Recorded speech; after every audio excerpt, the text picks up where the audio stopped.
Olá, doutores, olá, doutoras, mais um programa A Priori, comigo o professor Alexandre Torido, diretamente do Estúdio Leste, em Belo Horizonte, com mais um tema do direito. Um tema muito especial, com convidados especiais, como sempre aqui no nosso programa. Então vamos juntos, está no ar A Priori.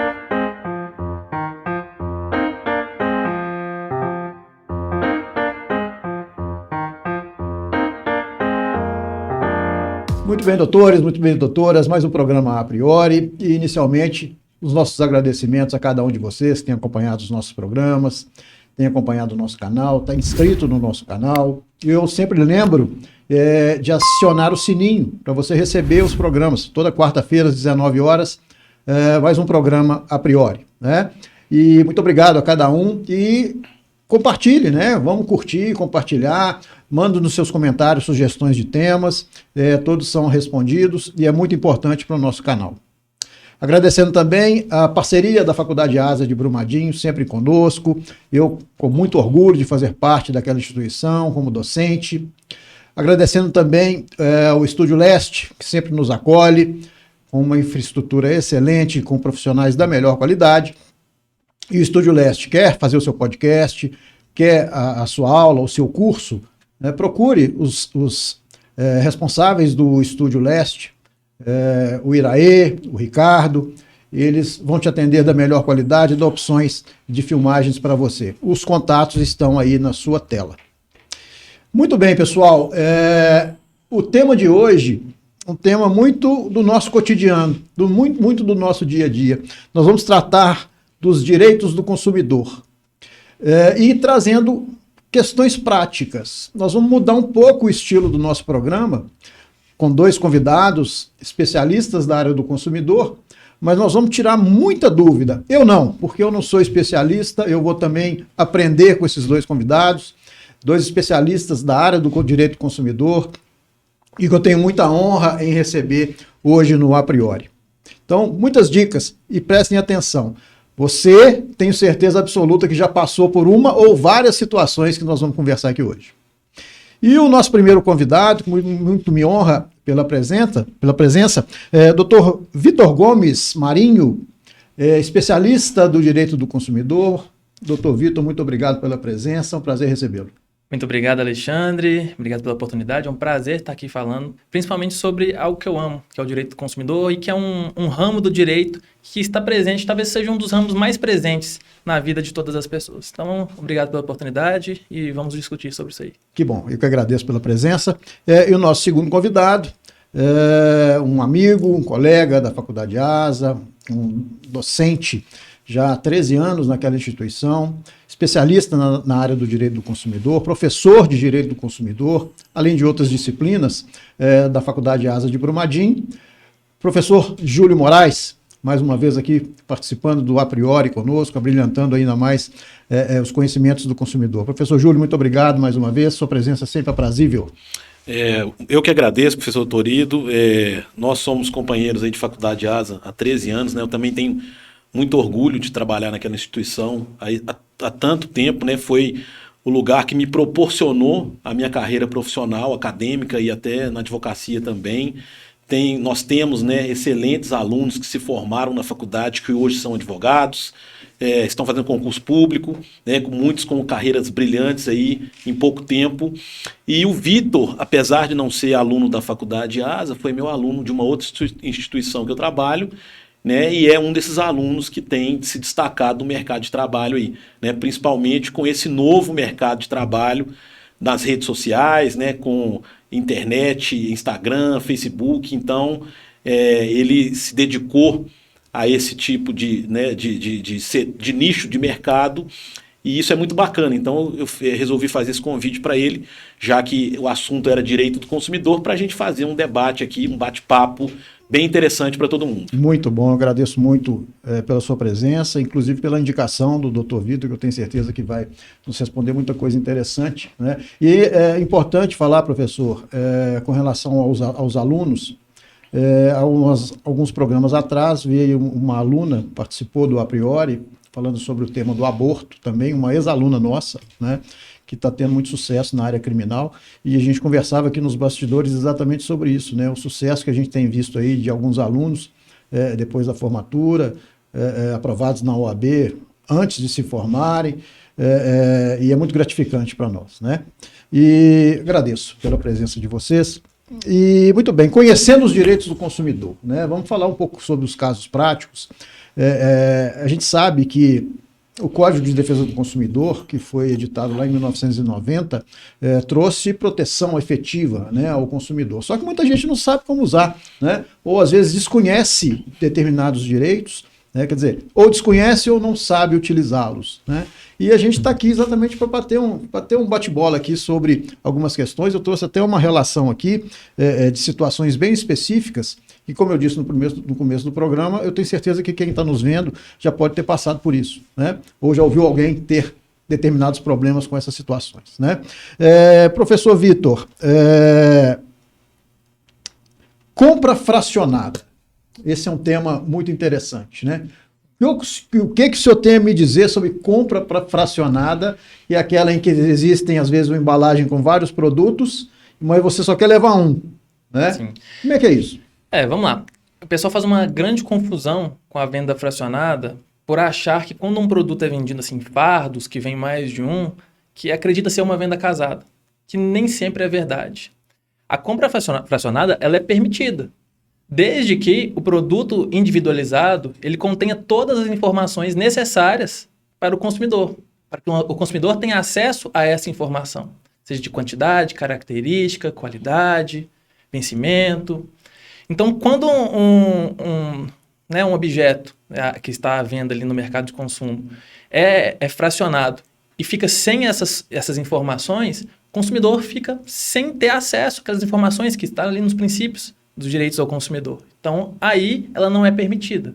Certo. Mas, havendo essas informações de forma individualizada, aí sim pode ocorrer essa venda fracionada. A gente vê muito iogurte, né? Iogurte, por exemplo. Você tem lá aqueles, são 6, né? Que são presos um ao outro, né? Aí eu quero levar só um. Às vezes o supermercado não permite, né? E como é que fica essa situação, professor? Essa discussão é uma discussão bastante interessante, o Vitor falou muito bem.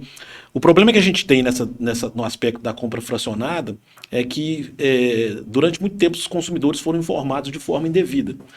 O artigo 39, inciso 1º do Código de Defesa do Consumidor determina que o fornecedor pode limitar quantitativamente com justa causa. E o que seria, por exemplo, uma justa causa na compra fracionada? A embalagem do produto. 85% a 90% dos produtos vendidos no supermercado são produtos pré-medidos ou pré-embalados. Significa que eles são embalados pelo fornecedor. Então, nesses produtos em que você tem uma embalagem lacrada, o consumidor não pode simplesmente abrir essa embalagem e retirar a quantidade que ele deseja de produto. Por vários motivos. Primeiro, porque o produto vai se deteriorar mais rápido. Segundo, porque ele perde a garantia. Se você rompe a embalagem do produto, o produto não tem mais a garantia. E terceiro, porque o fornecedor não tem o que fazer com o produto rompido, com a embalagem rompida. Ele não tem como vender aquilo para outros consumidores. Então, alguns vídeos que são divulgados na internet, né, da pessoa chegar lá e abrindo um pacote de papel higiênico. Só quero levar um. Quero levar. Isso não é permitido. Essa interpretação está completamente equivocada. O que você pode fazer, igual o Vitor já falou anteriormente aí, naqueles produtos em que a embalagem seja individualizada, você pode comprar aquele produto separadamente. Então, vamos pegar um exemplo aqui. No supermercado, você tem lá o fardo de Coca-Cola, um fardo de cerveja. Cada embalagem de cerveja é um produto individualizado. Então, eu posso romper esse fardo e comprar a quantidade de cerveja que eu quiser. Eu não sou obrigado a comprar o fardo inteiro. Agora, nesses produtos em que a embalagem é única, e que você vai abrir a embalagem, o produto não tem nenhuma proteção, aí o consumidor não tem essa possibilidade. Então é importante a gente verificar exatamente qual que é o produto, né, como é que ele vem embalado, né, para se identificar a possibilidade de unificar ou não uma determinada compra. Exatamente, fracionar ou não uma determinada compra. E essa é uma questão de mercado, né, porque antigamente os fornecedores faziam embalagens de produtos de acordo com as demandas dos consumidores. E hoje, como a gente tem muitas pessoas morando sozinhas, morando, né, em casa, então a tendência é que o fornecedor crie embalagens menores também. Mas não há essa possibilidade do consumidor romper essas embalagens para adquirir os produtos e serviços que ele desejar. Ele tem que comprar de acordo com aquilo que está disponibilizado, né, no supermercado ali. Então vamos prestar atenção nessa situação, vai fazer a compra no supermercado, verifica que tipo de produto é, né, antes de pleitear um determinado direito que às vezes você não tem. Né? Existem duas portarias do Inmetro, a 156 e a 248, que trata desses produtos pré-medidos ou pré-embalados. Então, a embalagem tem todas as informações importantes do produto, né? Tem as características do produto, composição, a origem do produto, o químico responsável, e uma série de informações de uso do produto. Se você rompe a embalagem do produto, você perde essa garantia. Então vamos ficar atento a isso. Um outro ponto interessante que eu trago à discussão aqui sobre venda casada. E principalmente em bancos, instituições financeiras, né? Que às vezes você vai pegar um empréstimo no banco, aí o banco te oferece um seguro, ou te oferece um seguro de vida, ou um seguro do veículo, ou seguro da sua residência. Existe sim essa obrigatoriedade ou essa adesão a esse produto, né? Já que não foi esse que você foi adquirir, solicitar ao banco, mas um empréstimo simples. Professor Vitor. Então, essa é uma prática bem recorrente nos bancos, né? Inclusive, o que acontece na prática é o gerente na sua frente e ele diz, olha, só vou conseguir liberar esse empréstimo se você fizer esse seguro. Inclusive, tem uma prática que é bem conhecida, que eles pegam o papel mesmo, fingem que vão colocar na gaveta, como diz, vou deixar engavetado aqui, jogado de lado, não vou conseguir aprovar. Praticamente força as pessoas a contratarem um produto que elas não desejam, o que não é necessário. Então, isso sim é considerado uma venda casada, né? Você está condicionando o fornecimento de um produto, um serviço, à aquisição de outro. Existe uma questão... É uma coação, praticamente, né? Exatamente, é uma coação. Ou você contrata, ou eu não libero o crédito para você. E a pessoa precisando do crédito, ela acaba cedendo. Existem algumas questões na área bancária. Eu venho da área bancária, então já trabalhei em instituição financeira, e algumas modalidades contratuais, elas exigem que tenha um seguro por ter subsídio governamental. Mesmo assim, deve ser oportunizado ao consumidor que ele escolha em qual instituição ele deseja contratar. E aí, o que essas instituições fazem? Elas falam assim, não, você tem que contratar e você está aqui com a gente. Não, deve ser oportunizado. De repente, ela consegue fazer esse seguro em um outro local que fica mais barato ou que seja do interesse dela. Então, isso deve ser observado também, essas peculiaridades nas diversas modalidades de contratos bancários, né, que são diversos. Banco é um problema sério, né, professor Gil? Com certeza. A prática da venda casada, né, que é você condicionar a compra de um produto a outro produto, é uma prática muito comum nos bancos. A gente tem que pensar isso porque as instituições financeiras, de um modo em geral, trabalham com metas, né, os funcionários das instituições. Então, muitas vezes ele tem que vender um seguro de vida, ele tem que vender um plano, um seguro de residência, e ele precisa cumprir essas metas. Então, essas pessoas são orientadas, muitas vezes, a condicionar, né, a abertura de uma conta, a abertura, né, de um crédito a um outro tipo de serviço ou produto. Mas a venda casada acontece praticamente em todos os ramos, né? A gente tem venda casada, por exemplo, no setor hoteleiro, quando você vai comprar uma diária de um hotel e eles obrigam você a comprar o final de semana inteiro ou o feriado todo, isso é venda casada. A gente tem venda casada nos cinemas, né, quando o cinema te obriga a comprar o alimento que é vendido no próprio estabelecimento. Sim. É uma prática também bastante comum. A gente tem venda casada nessas lojas, dessas grandes lojas de varejo, né, em que você tem lá muitas vezes o financiamento de um produto eletrodoméstico e eles colocam garantia estendida, o seguro contra furto, roubo e várias outras situações que são bastante comuns aí no mercado de consumo. O importante é que você pode negar, né? Você vai adquirir um produto numa loja, né, e eles te oferecem um seguro estendido, você pode negar isso, né? Não é que ele está oferecendo que você é obrigado a adquirir. Você pode negar, ou então, se o condicionamento for extremamente agressivo, você pode acionar o judiciário posteriormente, né? Você vai falar, eu fechei o contrato porque eu fui induzido a isso, senão eles não me vendiam o produto, mas eu nunca concordei com isso. E aí você pode tentar receber aquele pagamento que você fez de uma coisa que você não solicitou.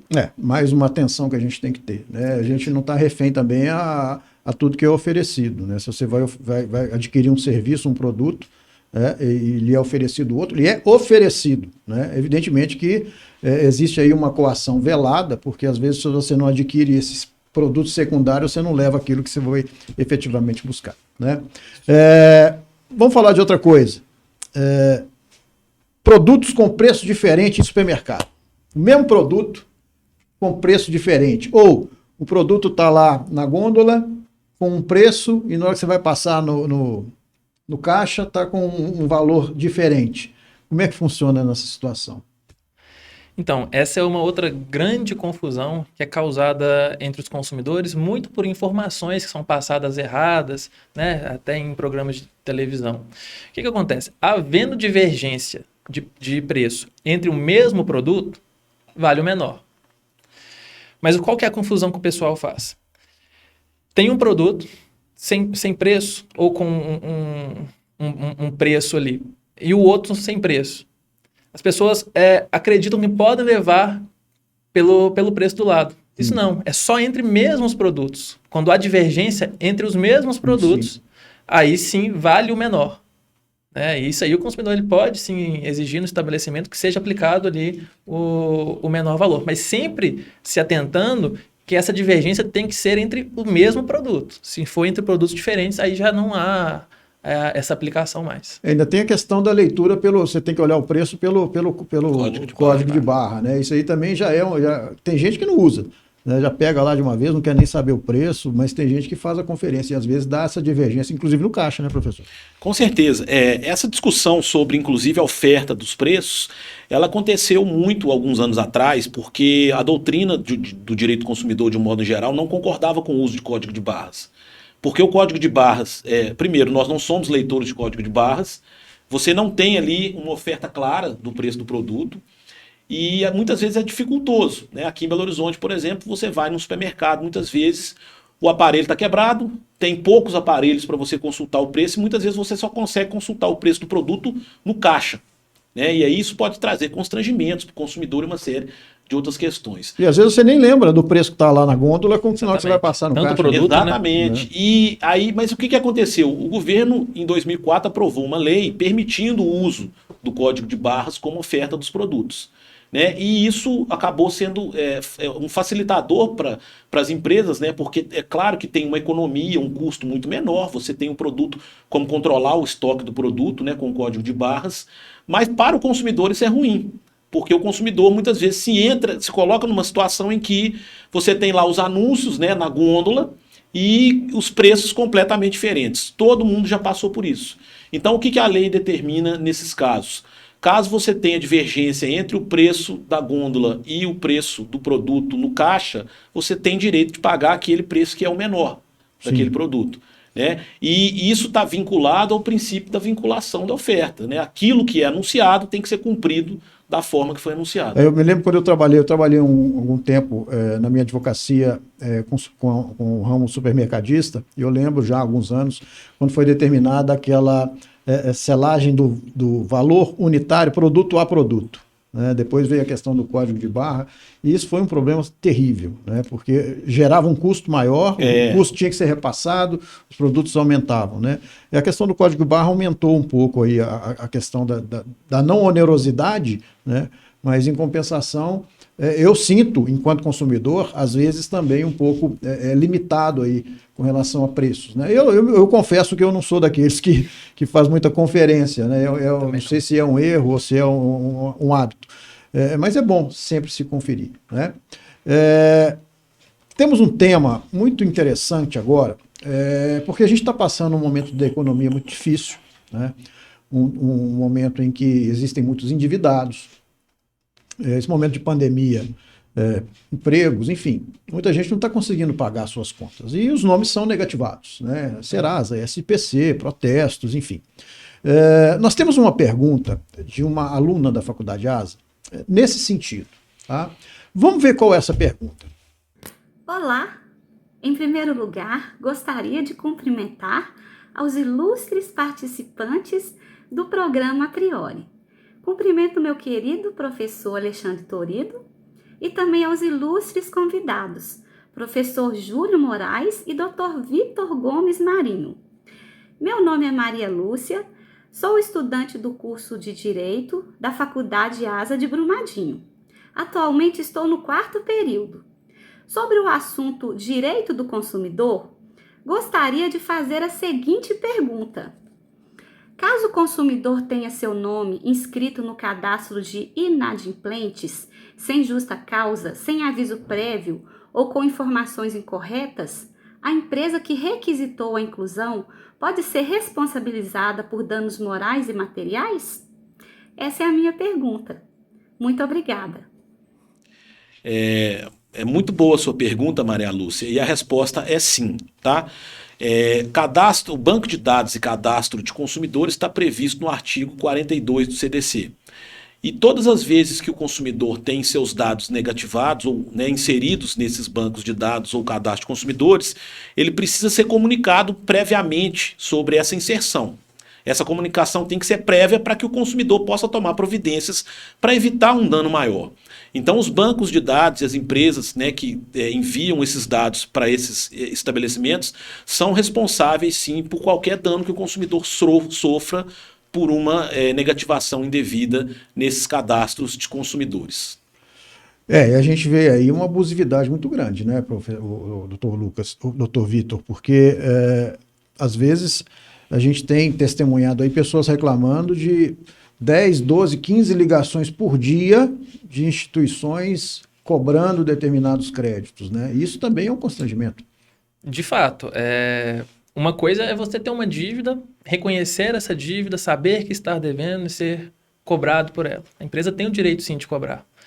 Agora, eu não acredito que seja algo razoável que uma empresa efetue 100 ligações num prazo de 24 horas. A finalidade dessa ligação não é mais de cobrar, é de constranger. A realidade financeira de uma pessoa ela não vai mudar naquele prazo de 24 horas. Então, já deixou de ter a finalidade de cobrança. A gente vai ter uma pergunta mais à frente, exatamente, especificamente sobre essa situação, a gente vai falar bem sobre isso. Mandar um abraço para a nossa querida aluna Maria Lúcia, do 4º período do curso de Direito. E um outro ponto eu acho importante também, que também é muito... a gente é muito consultado, professor Júlio, enquanto advogados, nessa esfera, queda de energia. Né? Ou seja, você tem o seu estabelecimento, um açougue, por exemplo. Né? Você tem uma queda de energia, você perde todo o seu produto. Né? E aí, que situação, aonde recorrer, que situação é essa? Como que fica essa situação do consumo de energia elétrica que é quebrada? Essa é uma questão também muito questionada a todos nós que somos da área do direito do consumidor. Existe uma resolução da ANEEL, a resolução 414, que determina que as empresas concessionárias de energia elétrica elas têm um prazo aí de 90 dias para poder solucionar o problema do consumidor. Aliás, o consumidor tem 90 dias para acionar essas empresas caso tenha acontecido um problema de queda de energia ou de alteração de voltagem da energia.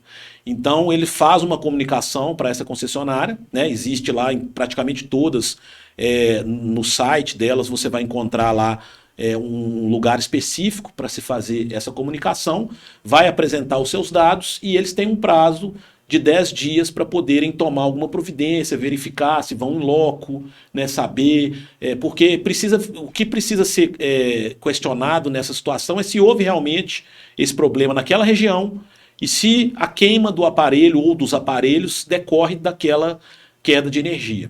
Tá? Então, feito isso, a concessionária de energia elétrica vai tomar providências e vai ressarcir o consumidor daqueles prejuízos que ele sofreu.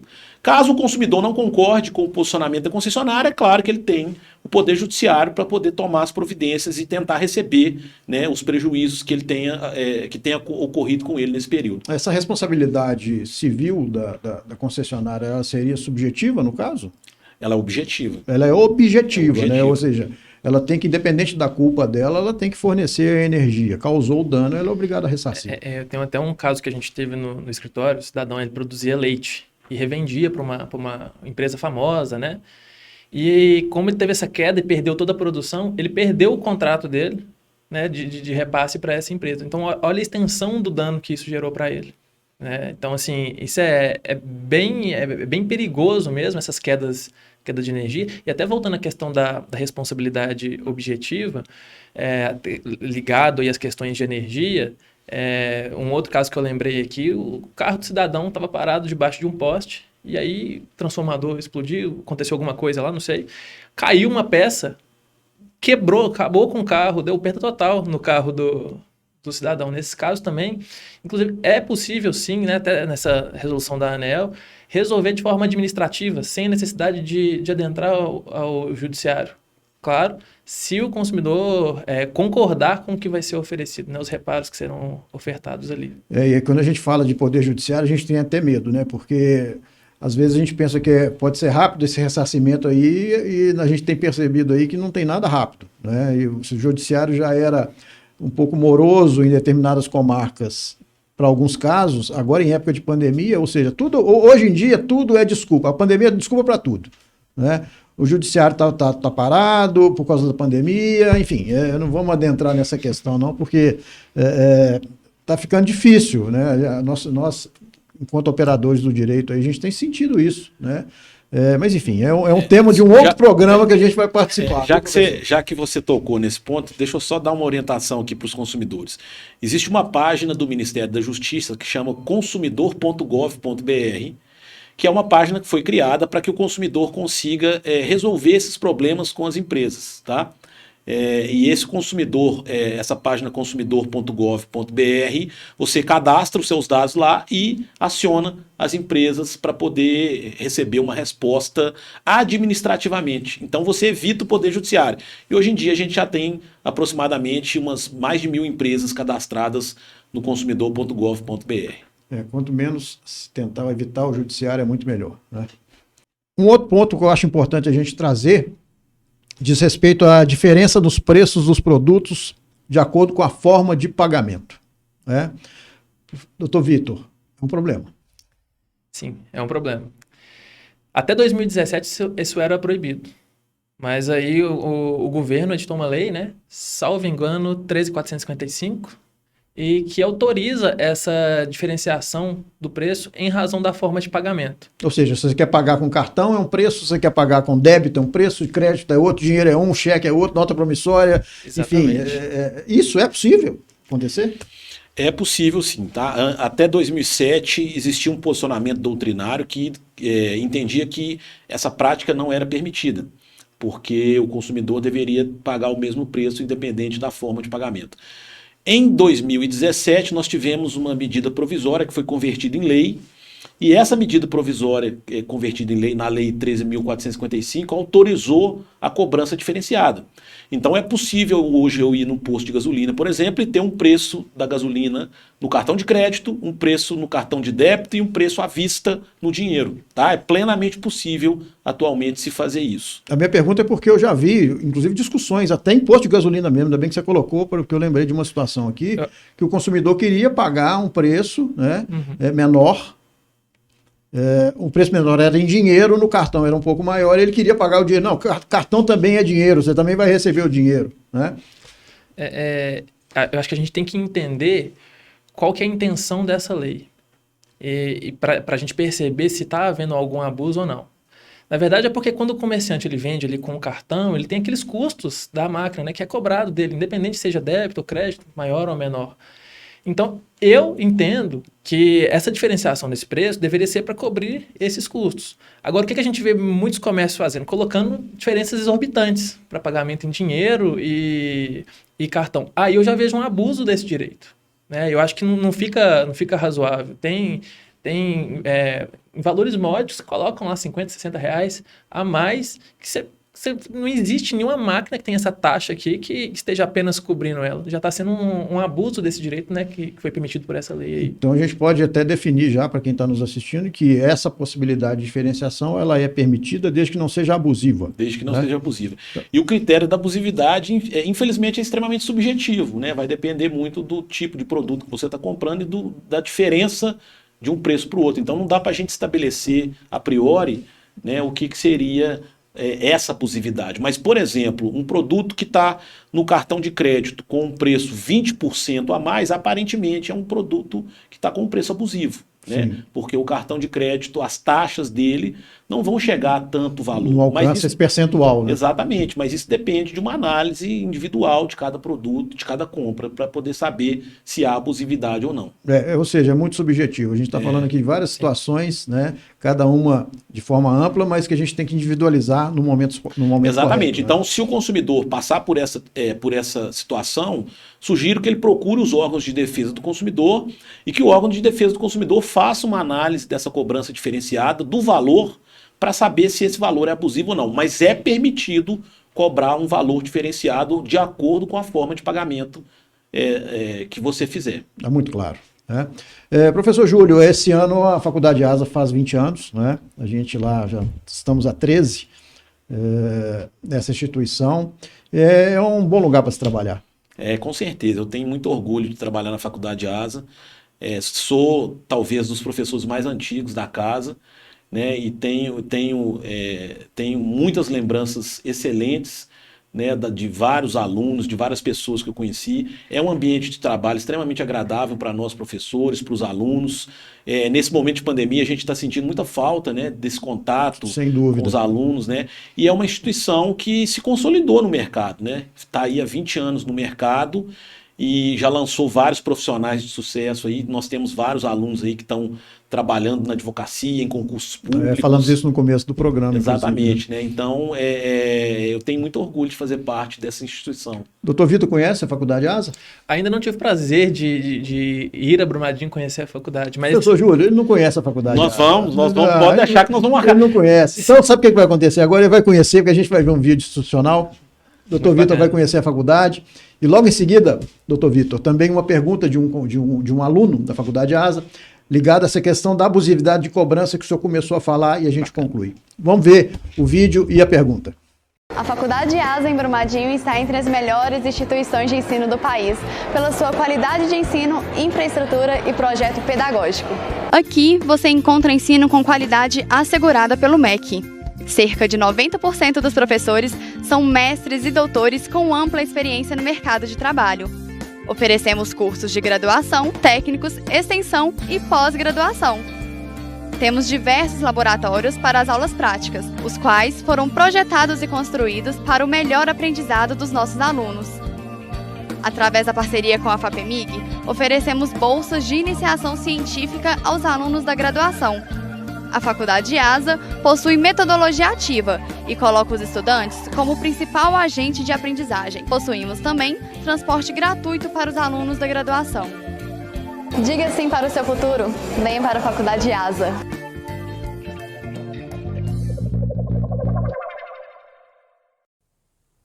Boa noite a todos. Meu nome é Kelvin Luiz. Sou estudante do curso de Direito da Faculdade ASA de Brumadinho e estou no 9º período.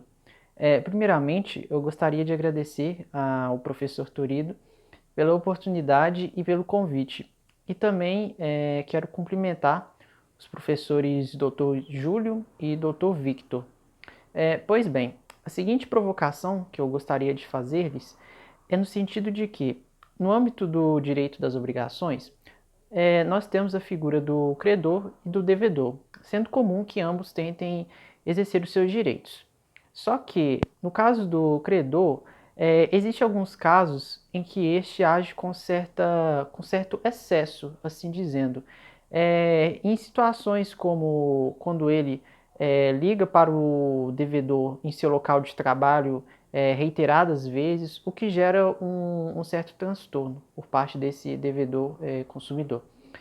Nesses casos, haveria alguma responsabilização por parte desse credor que age com excesso?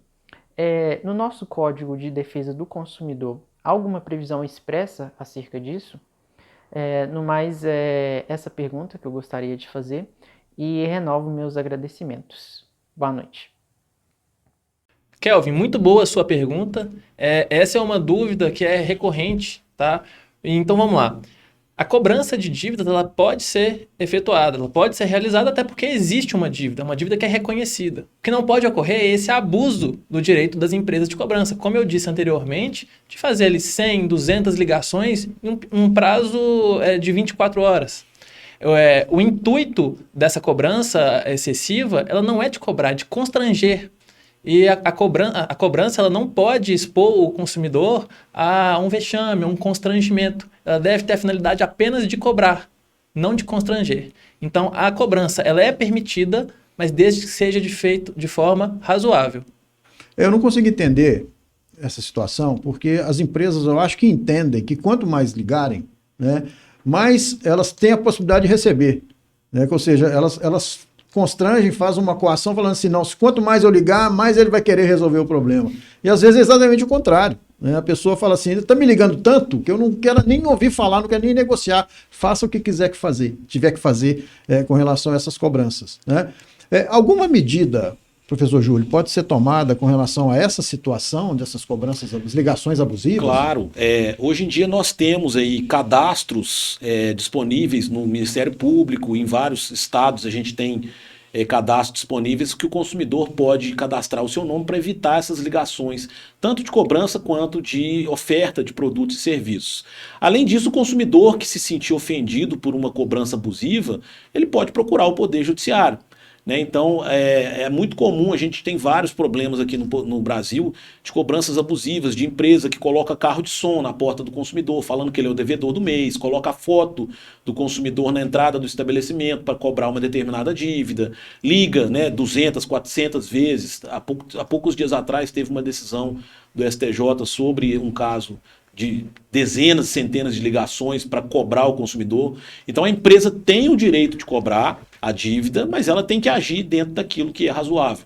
A partir do momento que ela expõe o consumidor ao ridículo, ao vexame, ela está violando o direito desse consumidor. E aí a coisa se inverte, é o consumidor que vai ter direito contra a empresa. Muitas vezes supera até, inclusive, o valor da cobrança. Isso. Né? Agora, nós falamos aqui de várias situações que envolvem o direito do consumidor, situações bem cotidianas, bem peculiares. Com relação à proteção efetiva do consumidor, né? O consumidor que se sentir prejudicado, que quer verificar qual que é efetivamente o seu direito, orientações, quem ele deve procurar, professor, doutor Vitor? Olha, os órgãos de proteção ao consumidor, PROCON, né, especificamente, o site consumidor.gov.br também tem sido uma forma de resolução de problemas de consumo que as empresas têm dado bastante atenção. Então, companhias aéreas, bancos, empresas de telefonia têm dado bastante atenção e têm resolvido até de uma forma mais célere do que se você entra diretamente em contato com a empresa. É até engraçado falar isso, né? Porque ali, como é um órgão governamental, parece que eles dão um pouquinho mais de atenção. E também, né, acho que é importante sempre deixar à disposição aí da pessoa a possibilidade de ela ter o advogado dela que ela vai consultar. Né? Que seja especialista na área de consumidor, porque às vezes o PROCON ele dá uma orientação ali de forma geral, mas ele não tem como ficar analisando caso a caso ali, né? Claro que ele vai pedir uma resposta da empresa, mas pode olhar com profundidade, todos os nuances que tiveram ali naquele caso. É importante também estar sempre ali em contato com um advogado especialista em direito do consumidor. E nós temos o juizado especial das relações de consumo. Com certeza. O que o consumidor tem que entender é que os PROCONs, os órgãos de defesa do consumidor, são da esfera administrativa, né? Então, eles vão acionar a empresa para tentar fazer um acordo. Se a empresa comparecer ou não, e esse acordo for feito ou não, acaba-se ali. E caso o consumidor não tenha o seu problema solucionado, ele tem o Poder Judiciário. Os juizados especiais, né, nas comarcas aí, e a justiça comum também, de um modo geral, para resolver o problema. Agora, a escolha, né, do caminho a se seguir depende muito do caso que tenha acontecido. Tem situações que a gente já percebe que o PROCON não vai solucionar, e tem situações que a gente já percebe que tem que levar direto para o Poder Judiciário. Então, por isso que às vezes é bom procurar o auxílio de um profissional especializado para poder exatamente direcionar qual que é o caminho. Né? Fazer as orientações que são necessárias. Né? E o programa de hoje foi exatamente nesse sentido, da gente tentar levar algumas informações para os nossos inscritos, para os consumidores, né?